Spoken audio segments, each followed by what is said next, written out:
Hello, and welcome to Smart Mortgage Insights. I'm Mandy LaRose. And I'm Conor Levinka. Last episode, we talked a little bit about the CFPB and how they govern us.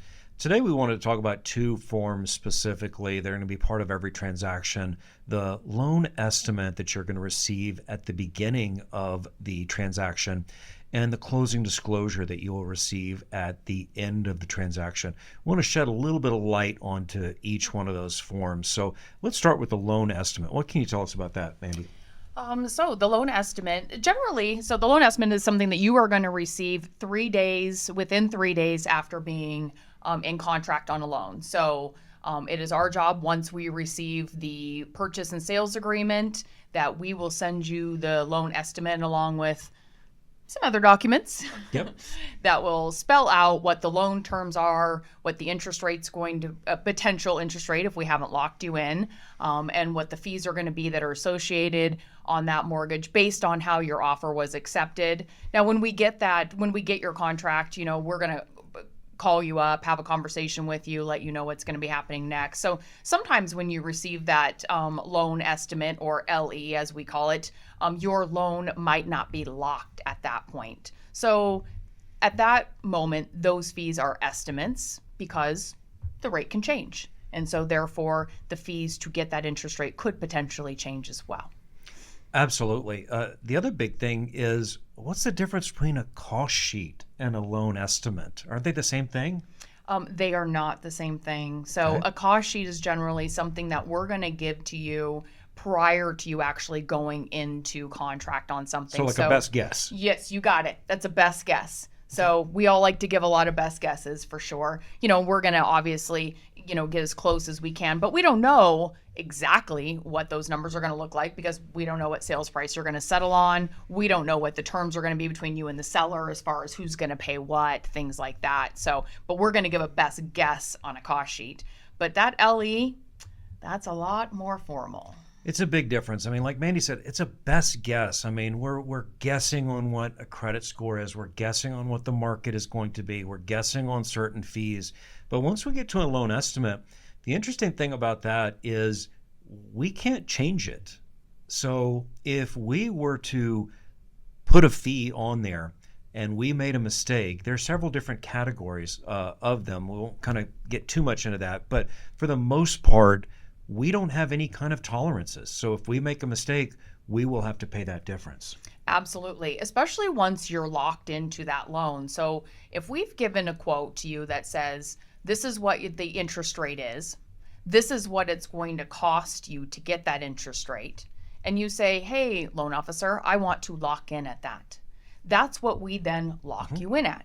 We're going to send you an updated loan estimate that shows that you're now locked in at that rate, based on those terms and based on what that fee, if there was a fee to lock that rate in, depending on what you chose. After that point, unless you decide you want to change something, those fees are not going to change. Exactly. They're set in stone. So we're not going to at one point send you a loan estimate that shows your rate cost you nothing after you locked in, and then a couple days later send you one that shows that your rate is costing you more.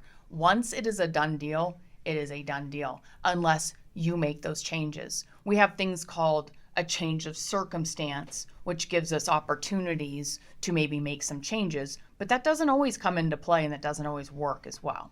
Absolutely. Sometimes things happen where we change a sales price, or there's additional seller credits, or there's a good reason, but a good reason is not we made a mistake. It is not. Yes. So if you're working with someone and you receive a loan estimate and you sign it and everything's great, and all of a sudden you're told, oh gosh, we had a problem, lenders don't get to come back on you because there's a problem when it comes to fees. So just be diligent about that. The other thing and a lot of reasons that we really kind of want to bring this up, at least me personally, is we're getting into a time where, as you've been hearing, rates have been coming down. And so people are starting to maybe explore some refinance options. And you better believe that there's a lot of mortgage companies out there that would love your business and would love to refinance your home.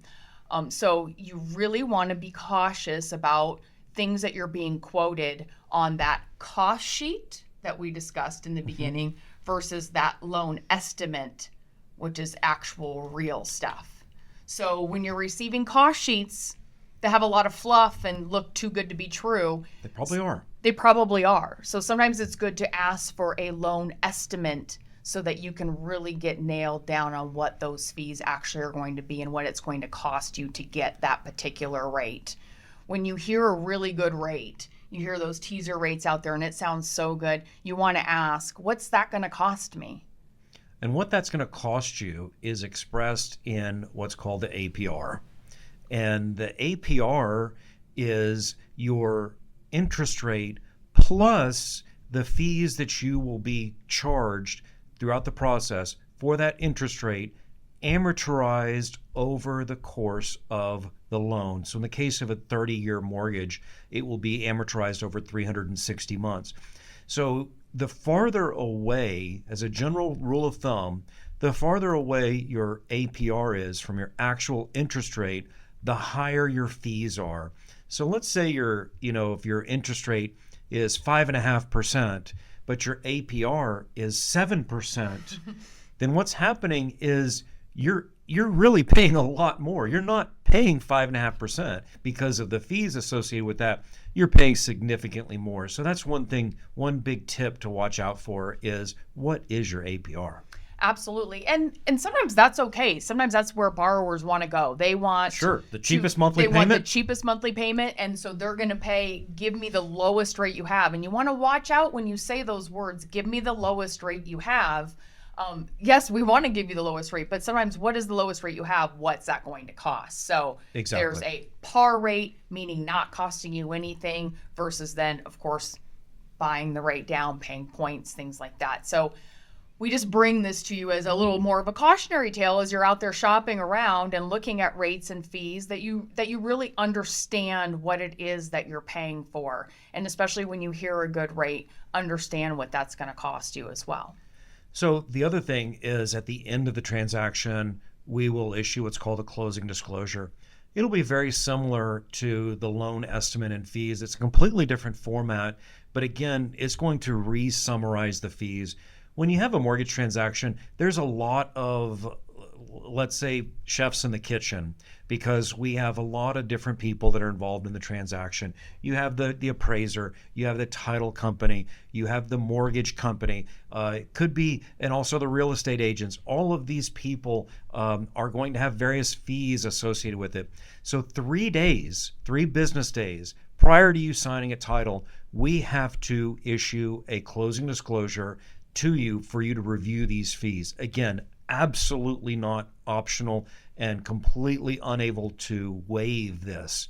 We must issue this so that you can review the fees.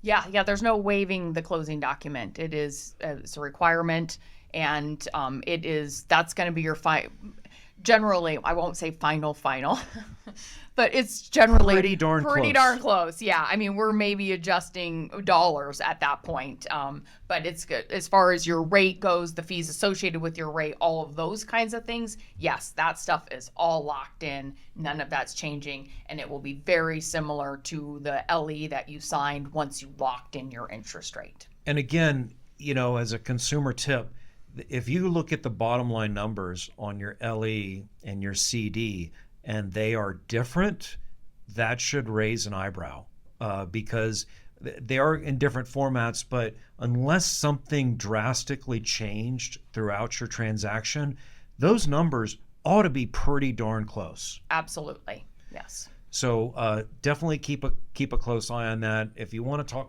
talk any more about it with us, we'd love to shed some light on it.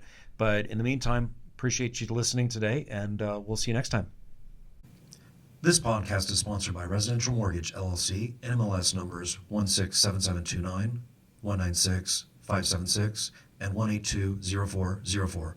Equal housing lender.